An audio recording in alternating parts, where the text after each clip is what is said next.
Makiria ya riboti mirongo ina cikonie Mbaara cia Kĩmũciĩ niciandĩkithagio o mweri thĩinĩ wa kaunti ya Nakuru, ũndũ ũrĩa ũtũmĩte ikundi cia kũhũranĩra ihoto cia umundu kwarahuka nĩguo gutigirira andũ nĩ mamenya njĩra iria mangĩthema Mbaara ici.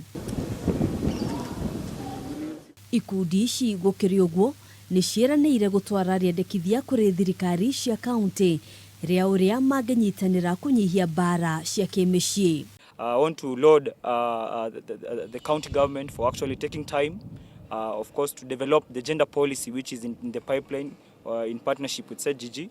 And I want to say that this is a wake-up call that every actor should act in the shortest time possible to ensure that we have such laws that anchor such incidences and even to probably probe for more avenues of challenging deeply rooted concerns. Kũringana na John Kamade, thirikari nĩ ĩbatiĩ gũthugunda mawatho na oho akendekithia thibitarĩ kũnyihia marĩhi rĩrĩa andũ ta aya mekinyia thibitarĩ-inĩ gwetha ũteithio. Sexual gender-based violence cases actually are not charged at the hospital, but cases of physical and domestic violence are charged. And this is a challenge that the family of Lucy actually encountered this week when they were in hospital. So we want to appeal to the government to actually waive such costs, access of P3 for physical violence cases. I think it's paramount that we have such of these things, of course, being waived to make it affordable for families that are not able to raise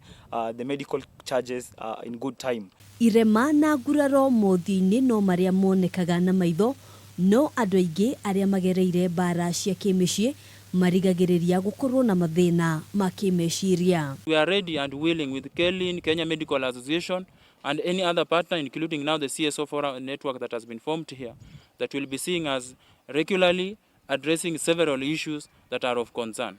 Kũringana na ũthuthuria wa ica ikuhĩ, gĩcunjĩ kĩa 32 kĩa airĩtu a gatagatĩ ka ũkũrũ wa miaka 18 na 24 na gĩcunjĩ kĩa 18 kĩa anake nĩ mahũraga riboti cia kũhahamwo kĩmwĩrĩ ona mbere ya makinyĩtie miaka 18. Maya meyumĩrĩtie mũthenya ũmwe tu thutha wa mutumia ũmwe wa ũkũrũ wa miaka 26 ũrĩa ũracinirwo na petrol nĩ muthuriwe gũkua kaunti-ini ya Nakuru. Handũ-inĩ ha Kameme TV, njĩtagwo Ngina wa Waduro.